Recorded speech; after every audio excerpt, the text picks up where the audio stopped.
Entonces,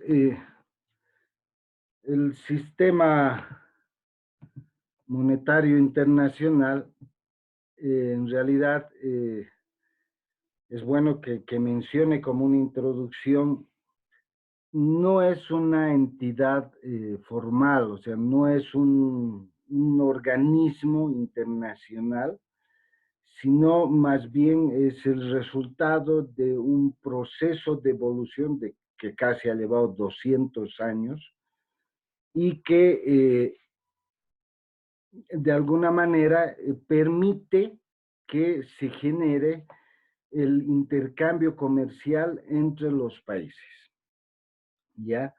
El sistema monetario internacional rige esencialmente sobre el tipo de cambio y el régimen cambiario de los países, de las monedas de los países. Y en este proceso de evolución es que los bancos centrales han tenido un rol muy importante.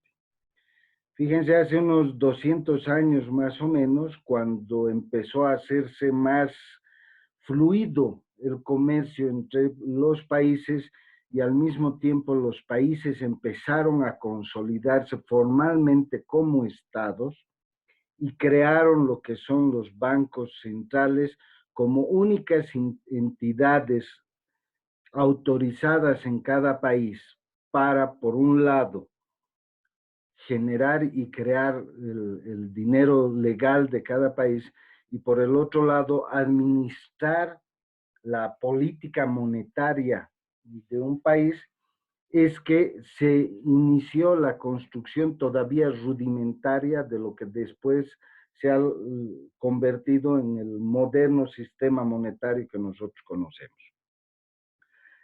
De hecho, la base fue el comercio entre bienes.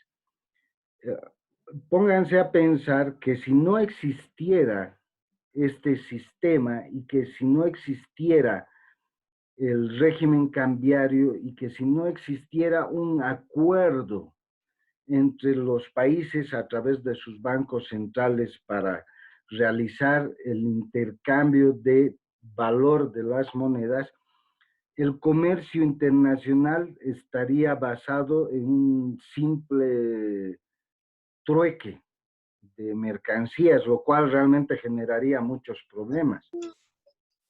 Ahora, por ejemplo, nosotros podemos comprar, imagínense, yo puedo comprar un cuadril de cerdo de España gracias a la existencia del sistema monetario internacional, gracias a que el Banco Central de España y el Banco Central de Bolivia han generado una relación de tipo de cambio entre nuestras monedas, de manera que yo lo único que hago es pagar en bolivianos acá al que me está vendiendo allá en España, pero el banco de allá le va a pagar a él en euros, porque no nos olvidemos que ahora en España rige el euro como moneda. Entonces, cuando yo deposite el dinero acá para pagarle el pernil de cerdo al empresario en España, yo pagaré en bolivianos y él recibirá el dinero en euros. ¿Qué posibilita eso? Precisamente el tipo de cambio que existe de relación entre el boliviano y el euro, que está administrado tanto por el Banco Central de España como el Banco Central de Bolivia, ¿no? Entonces, de una manera muy simple, eso es el sistema monetario internacional. De hecho, son una serie de acuerdos internacionales que se han realizado, que han ido generando una serie de instrumentos, mecanismos, reglas y políticas que permiten el flujo de comercio a nivel mundial y que este comercio pueda pagarse en las monedas locales, tomando como referencia un tipo de cambio que permite hacer esto, ¿no es cierto? No ha sido tan fácil. Esto ha requerido un proceso de evolución, que les digo, empezó hace unos 200 años más o menos, y hace unos 130 años aproximadamente es que se ha constituido en un acuerdo internacional. Pero aquí hay que hacer una mención. Este acuerdo no es un reglamento que esté escrito al cual se adhieran los países, sino que este acuerdo requiere mucho de la buena voluntad de los gobiernos y de los países. Este acuerdo, como no es una norma internacional donde, por decir, Bolivia vaya y firme que acepta todas las normas y las obligaciones y derechos y principios y valores, requiere que los países tengan mucha voluntad para participar. Esto normalmente ha venido funcionando muy bien, es un proceso, como les digo, de evolución, donde han habido varios fracasos, por ejemplo, durante la época de guerras, sobre todo, países que no quieren negociar con otros países y por tanto no hay flujo comercial y no se reconocen mutuamente sus monedas y de pronto se trunca esto, ¿no? Pero bueno, pese a eso ha empezado a evolucionar y de alguna manera se han empezado a crear algunas instituciones internacionales que las vamos a ver en el siguiente tema, como el Banco Mundial, el Fondo Monetario Internacional, la Organización Mundial de Comercio, que si bien no regulan el sistema monetario internacional, pero actúan para favorecer el comercio internacional, el flujo de dinero internacional y de alguna manera ayudan a que funcione este sistema monetario internacional. Sin embargo, pese a toda esa buena voluntad que existe,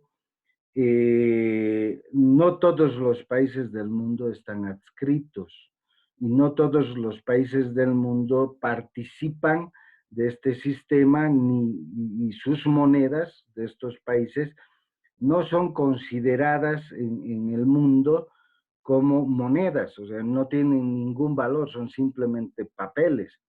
Es el caso concreto de Cuba y de Corea del Norte. ¿Ya?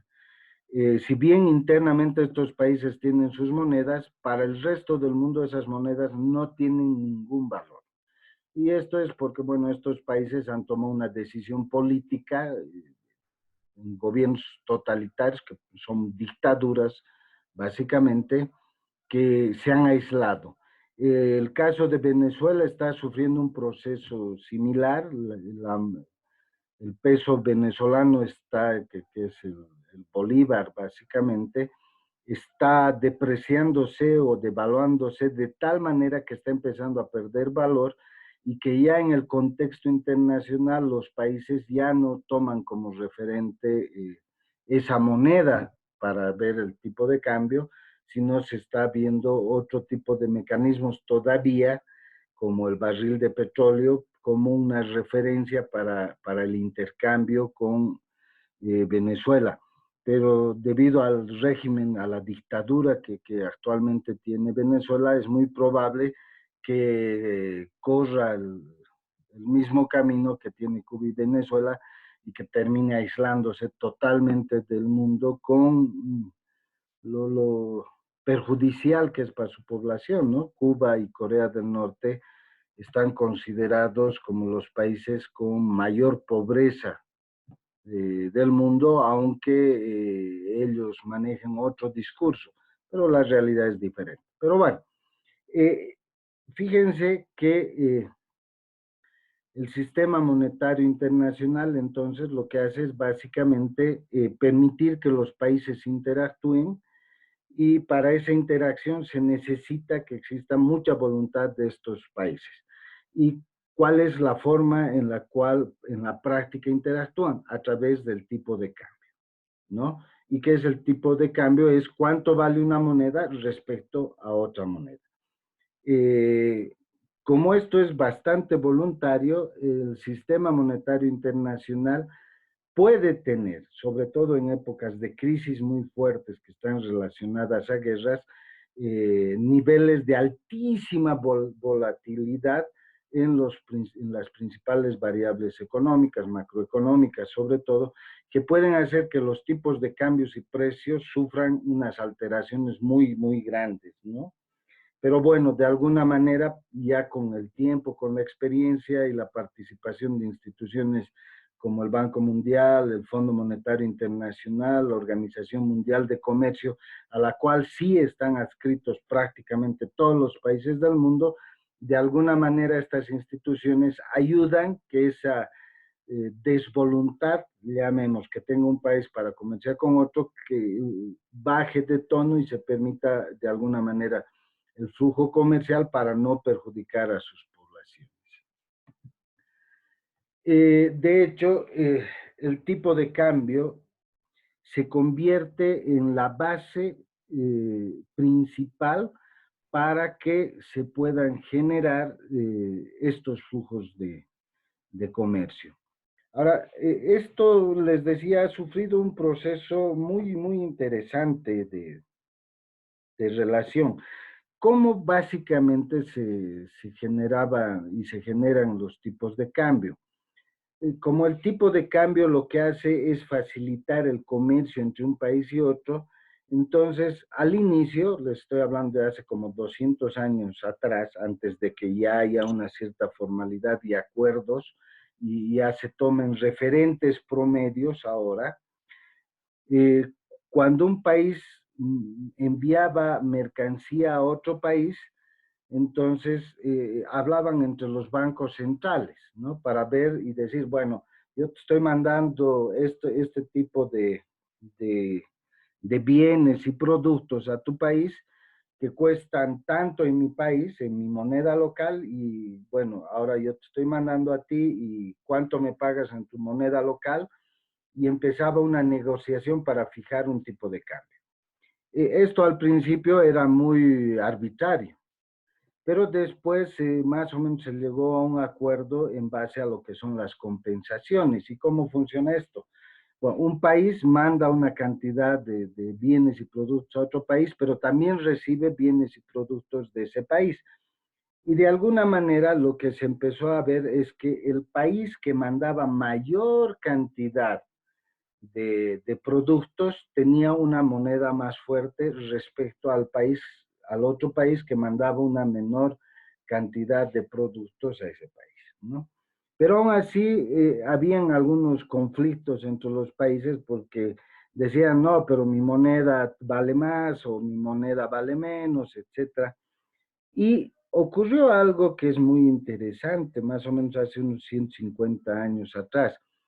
Como no había mucho acuerdo porque ya habían billetes que se transaban, decidió tomar entre los países como relación de tipo de cambio la cantidad que un país era capaz de generar en reservas de oro. Y ahí nació lo que se llama el patrón oro, y el patrón oro fue la primera divisa que se ha tenido a nivel mundial, que la divisa es un referente que sirve de tipo de cambio para los países, ¿ya? Y de hecho, empezó a importar mucho qué cantidad de oro era capaz de generar como reservas un país, y en esa medida ese país era considerado más rico, y como era más rico su moneda era mucho más fuerte y era la que servía de referencia. Fíjense, esta influencia ha quedado tan fuerte y tanto así que hasta el día de hoy prácticamente todos los países del mundo, una parte de sus reservas nacionales las tienen en oro y las tienen en Estados Unidos en un lugar que se llama el Fuerte Knox o Fort Knox, que probablemente es el lugar más seguro del mundo. ¿Por qué? No solo porque Estados Unidos tenga ahí sus reservas, todos los otros países, incluido Bolivia, tienen reservas de oro allá. Y por eso mismo es que todos los países del mundo contribuyen a generar la seguridad en el Fuerte Knox o Fort Knox, y ese es un lugar inexpugnable definitivamente. Pero bueno, ahí están las reservas principales de cada país. Fíjense, cuando En el caso de Bolivia, ahora estamos alrededor, nuevamente han bajado nuestras reservas internacionales, han bajado aproximadamente a 5.000, poquito menos de 5.000 millones de dólares, producto de las deudas y préstamos que se han ido haciendo y del gasto que se ha ido haciendo los últimos años, pero hay una parte, aproximadamente 2.000 millones de dólares, que están en oro y que están colocados allá en Fort Knox y no se van a mover. Y esa cantidad de oro además sirve de respaldo para la participación de Bolivia que tiene tanto en el Fondo Monetario Internacional como en el Banco Mundial, ¿no? Entonces es también como que el resto del mundo, el resto de los países resguardan esa cantidad de dinero para que en caso de que Bolivia no quiera pagar sus deudas, pues puedan cobrarse de alguna manera de esas reservas, ¿no? Pero bueno, ese fue el inicio de lo que era rudimentariamente el sistema de intercambio de bienes basados en un referente que era el oro. Esto ha ido evolucionando de tal manera que, bueno, Estados Unidos en su momento se convirtió en el país que tenía la mayor cantidad de reservas en oro. Hoy por hoy, indiscutiblemente, es el país más rico del mundo y por eso, esa es una de las razones por la que el dólar sigue siendo y se ha convertido en este tiempo en el referente mundial como divisa. De hecho, la Unión Europea, los países de la Unión Europea han generado el euro con la idea de suplantar como referente de divisa al dólar, pero no lo han podido hacer hasta ahora, ¿no? Aún ahora el euro se cotiza en función al dólar, que tiene mayor valor que el dólar, sí, por supuesto, pero sigue siendo el referente el dólar. Lo mismo ha pasado con el yuan y con el yen, tanto de China como de Japón, que han intentado sustituir, pero aún siguen siendo el referente el dólar. Y esto es para que se entienda, es porque Estados Unidos es el país que más comercio genera en el mundo. Es el país que tiene mayor riqueza producto de ese comercio en el mundo y por tanto, por esa razón, es que su moneda es el referente a nivel mundial. Y entonces el sistema monetario internacional ha sufrido este proceso de evaluación, de primero usar como referente el oro, hasta ahora utilizar como referente de divisa el dólar. ¿Qué va a pasar con el tiempo? No lo sabemos, esto puede ir cambiando, puede irse modificando, la verdad, solo el tiempo lo va a saber, ¿no? Bueno, de hecho, está claro que el sistema monetario internacional entonces está basado en los procesos de comercio internacional, es el flujo de bienes y servicios entre países, y como no hay trueque, sino esto hay que valorarlo, se utiliza dinero y ese dinero generan tipos de cambio utilizando una referencia que es la divisa, ¿no es cierto? Y a ese proceso se llama régimen cambiario. Pero hay que tomar en cuenta también que, lo dije al principio, los países voluntariamente se adscriben a este régimen cambiario y el sistema monetario funciona mucho en base a la voluntad de los países. Ahora, cada país tiene una forma diferente de administrar el tipo de cambio respecto al régimen cambiario internacional o respecto al sistema monetario internacional. En esa medida, el Fondo Monetario Internacional ha hecho una clasificación donde aparecen 8 categorías de tipos de cambios o regímenes cambiarios que son utilizados en todos los países del mundo. De hecho, un país por diferentes razones puede tener un régimen cambiario durante una época y puede cambiar ese régimen cambiario a otras, normalmente por razones políticas, ¿no? Bueno, estas 8 categorías, ¿cuáles son? Por un lado, está aquellos países en los que no existe una moneda nacional legal. O sea, han decidido prescindir de su moneda y asumir como moneda legal otra.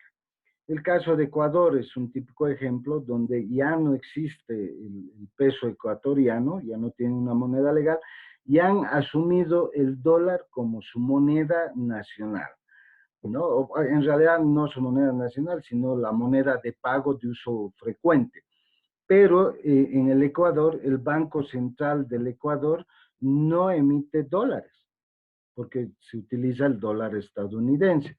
Lo único que hace es ver la manera de que exista siempre una cantidad de dólares en el Ecuador y se encarga más de administrar la cantidad de dólares que va a existir en su país de disponibilidad para su población.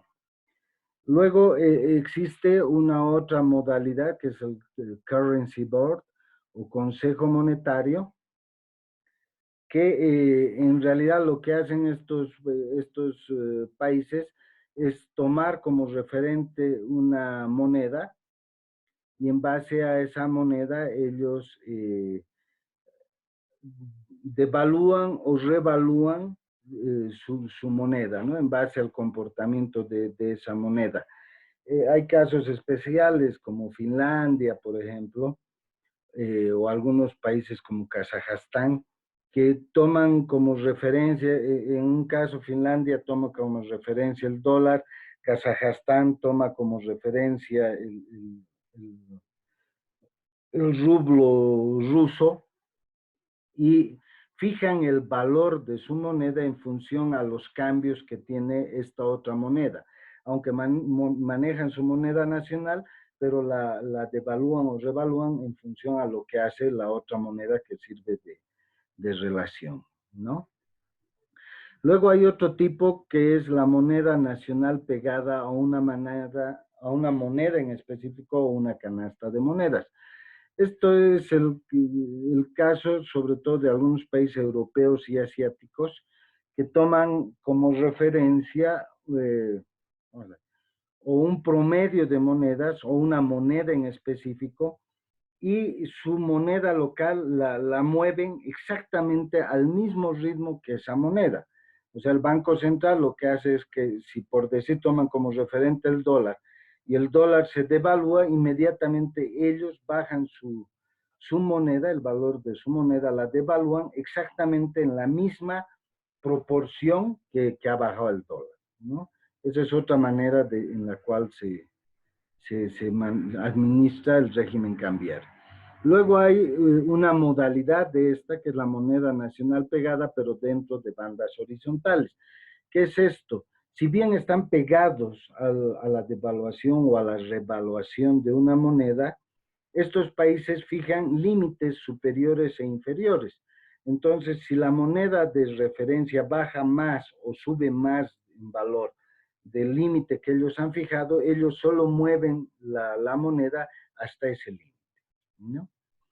Hay otra modalidad también que es el crawling peg o tipo de cambio de ajuste gradual, que es muy similar al anterior, solo que en vez de hacer ajustes al mismo tiempo, al unísono que la otra moneda, hacen un ajuste progresivo. O sea, por decir, si se devalúa en un 10% la moneda de referencia, estos países los que hacen es ir devaluando progresivamente hasta llegar al 10%.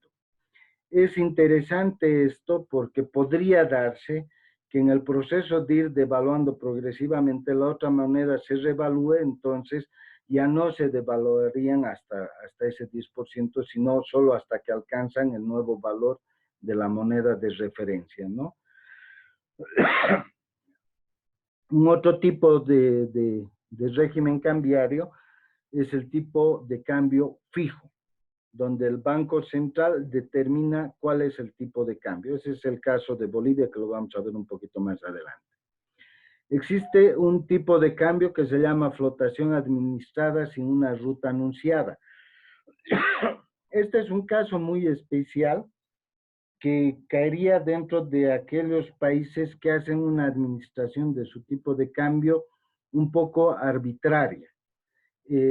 Normalmente, como han visto antes, los bancos centrales devalúan o revalúan sus monedas en función a un referente, ¿no?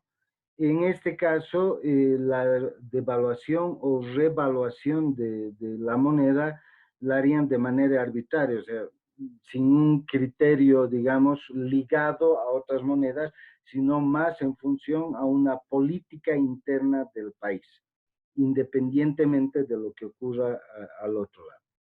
Y finalmente está lo que es la flotación libre de la moneda o el independent float, que es dejar totalmente la moneda a disposición de la regulación del mercado y del comercio en el mercado. La mayor parte de los países desarrollados, por lo menos en teoría, son defensores de este régimen cambiario. De hecho, Estados Unidos es el principal defensor, y digo en teoría porque vamos a ver más adelante que no necesariamente en la actualidad haya una libre flotación de dinero por las condiciones mismas que se están dando en los mercados internacionales. Pero fíjense, entonces, estos serían los 8 tipos de variantes, diremos, de formas de fijar los tipos de cambio, que eso se llama régimen cambiario, a los cuales los países se adscriben. En el caso de Bolivia, en Bolivia el tipo de cambio es fijo. El Banco Central ha determinado un valor, son más de 10 años, probablemente ustedes ni siquiera se acuerdan porque estaban de 8, 9 o 10 años como máximo, y que desde entonces el tipo de cambio respecto al dólar no se ha movido.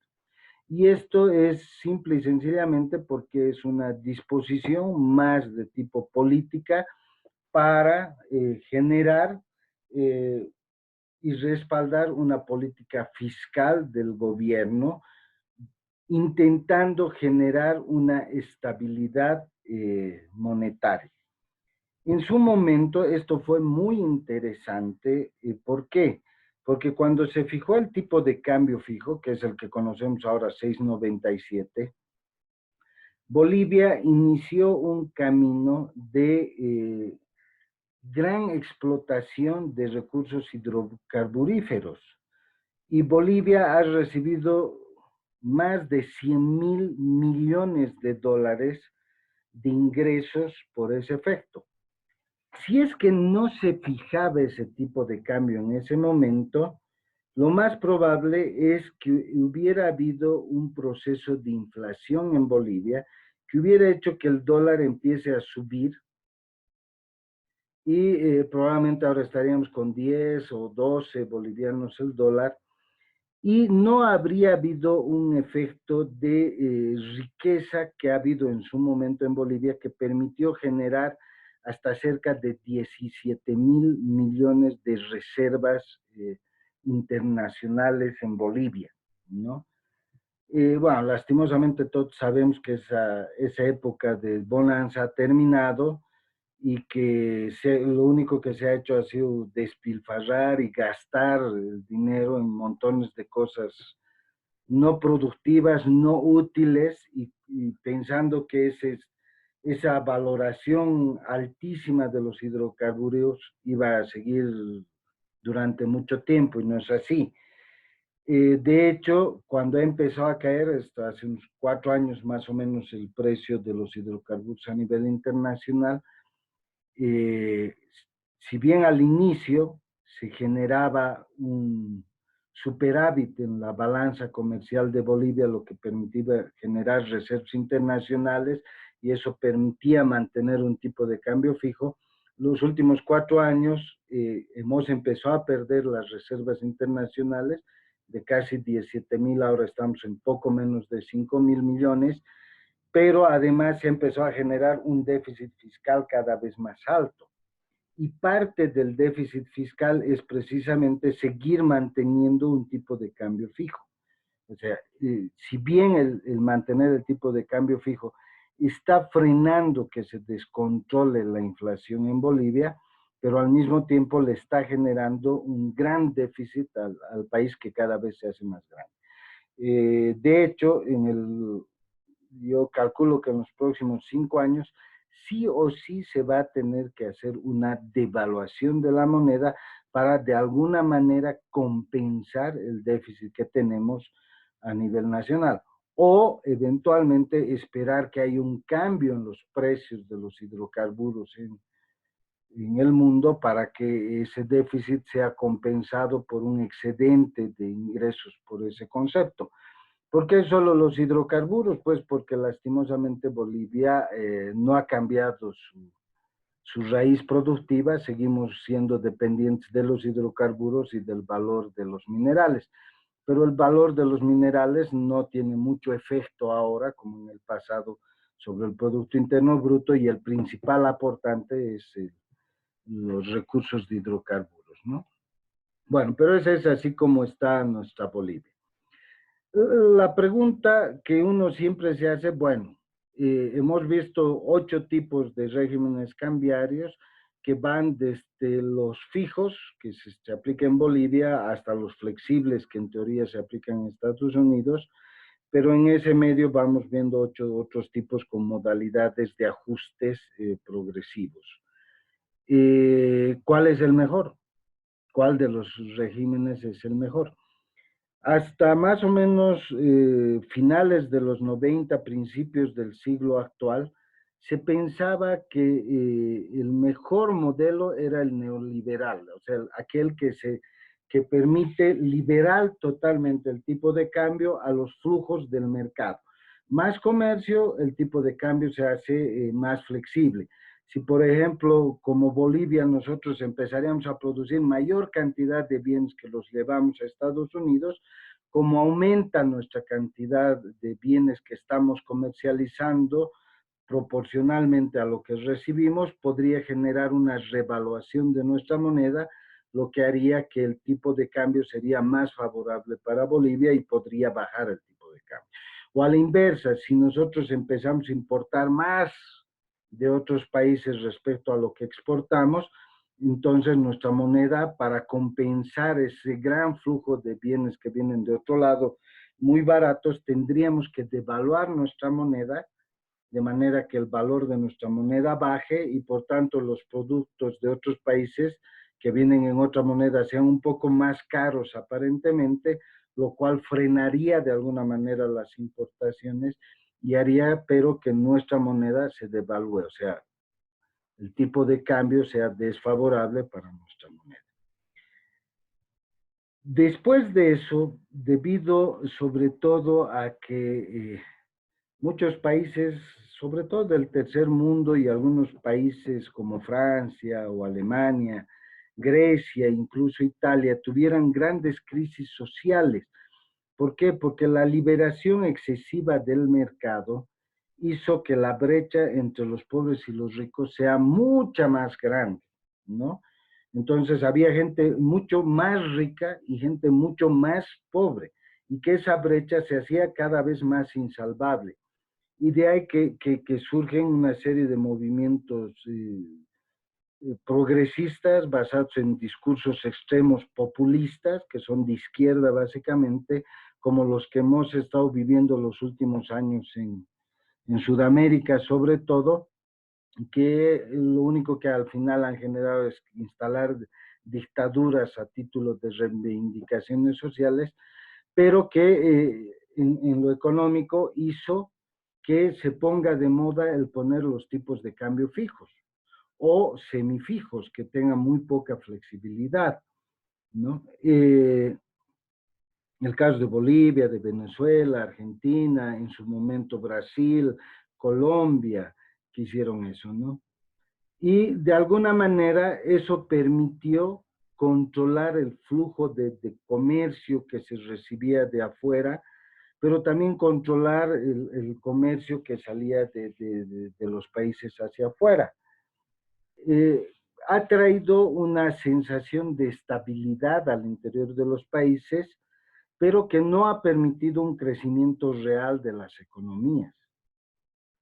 Y de hecho, si bien esa brecha aparente, bueno, esa brecha real que se generó entre ricos y pobres en estos países un poco se controlaron, pero en la práctica la brecha entre países y países empezó a ser más grande. Y de hecho, en esta época se está cuestionando los regímenes cambiarios fijos y se están poniendo nuevamente de moda los regímenes cambiarios de tipo flexibles, pero ya no con la perspectiva que había a los finales de los 90, donde había que liberar totalmente al mercado. No, incluso Estados Unidos, que era uno de los propugnadores principales del tipo de cambio flexible, hoy ha metido una serie de regulaciones al mercado que hacen que el tipo de cambio ya no sea tan flexible, sino esté en una especie de hibridación, con una fuerte tendencia a lo flexible, pero menor hacia el tipo de cambio fijo. Y en eso lo ha sido muy fuerte, sobre todo Donald Trump, que ha permitido darle respiro a Estados Unidos y a sus empresarios. El mantener un cierto tipo de cambio no tan flexible ha hecho que de alguna manera se controle favorablemente el comercio de Estados Unidos hacia afuera y se frenen un poco las importaciones al haber hecho que el dólar ya no sea tan fuerte respecto a ciertas monedas y se permita un flujo muy grande de bienes a precios muy bajos, ¿no? Es más, se han grabado a ciertos países y a ciertos bienes tasas que hacen que el precio de los productos de esos países se eleven muy por encima del precio de productos similares en los Estados Unidos. Y esas tasas lo que hacen es básicamente influenciar si bien no el tipo de cambio, el tipo de precio que se fija como referente para el cambio entre moneda y moneda. Entonces, probablemente la tendencia en estos últimos próximos años va a ser a buscar un tipo de cambio, un régimen cambiario que sea intermedio entre lo flexible y el fijo, o sea, que hayan ciertos rangos de movimientos de las monedas, pero con ciertos límites de manera que se favorezcan a los países. Más aún con la época que estamos viviendo, que está generando una recesión comercial mundial muy fuerte, ¿no? De hecho, en este proceso de ver cuál es mejor que el otro, hay que nomás identificar algunos aspectos que van a favorecer al tipo de cambio flexible. Entre ellos, por ejemplo, el ajuste a los desequilibrios de la balanza de pagos es más rápido. La modificación se realiza con mayor celeridad, de manera que los precios que llegan de los bienes a los mercados locales se ajustan más rápidamente y permiten de alguna manera que estos precios sean más bajos y de mejor acceso a la población, ¿no? De hecho, este proceso que es de alguna manera gradual y que permite bajar precios va a hacer que las economías sean más fuertes y no tengan estos desajustes tan grandes que pueden llevar a crisis internas muy duras y sobre todo generar mucho desempleo, ¿no? Que es uno de los mayores problemas cuando hay crisis en las economías. De hecho, también el mantener movimientos flexibles en el tipo de cambio, mejor si estos son controlados, hace que los países no se vean obligados a tener una reserva internacional muy grande para respaldar su comercio internacional. Simplemente hacen pequeños ajustes que le permitan hacer la compensación en estos flujos de bienes y productos entre un país y el otro. De hecho, también la flexibilización del tipo de cambio de alguna manera va a permitir que algunos países como Cuba o Corea del Norte, que tienen serios problemas actualmente, y Venezuela, que está en ese camino, puedan también entrar al mercado, tal vez no plenamente, pero de alguna manera tener la posibilidad de recibir más comercio a sus países y ajustando, haciendo ajustes a sus monedas que no sean tan estrictos y les permita generar un intercambio comercial que sobre todo favorezca a su población. Y tal vez lo más interesante del tipo de cambio flexible es que los países no se van a ver obligados a hacer únicamente devaluaciones o depreciaciones de sus monedas, sino también en función al flujo de la divisa y de su moneda respecto a la divisa, podrá hacer revaluaciones, cosa que por ejemplo en Bolivia no existe. Como el tipo de cambio es fijo, si los precios suben de los bienes, estos ya se mantienen en ese nivel, no bajan, ¿no? Pero si habría cierta flexibilización y esta flexibilización fuera favorable a una revaluación de nuestra moneda, haría que los precios del mercado de alguna manera también bajen, lo que favorecerían a la población en general. Ah, fíjense, eh, este tema del sistema monetario internacional es un tema muy apasionante, da mucho para hablar, pero quería mostrarles y hacerles un resumen para que ustedes tengan un buen criterio de qué es exactamente el sistema monetario internacional, cómo funciona y cómo es muy importante que los países tengan esta voluntad de poder generar espacios de comercialización y que de alguna manera estos espacios de comercialización entre países sean flexibles, no sean cerrados, porque al final la decisión que tome un país va a influir mucho en el nivel de vida de sus pobladores y en la capacidad de compra que tengan sus pobladores.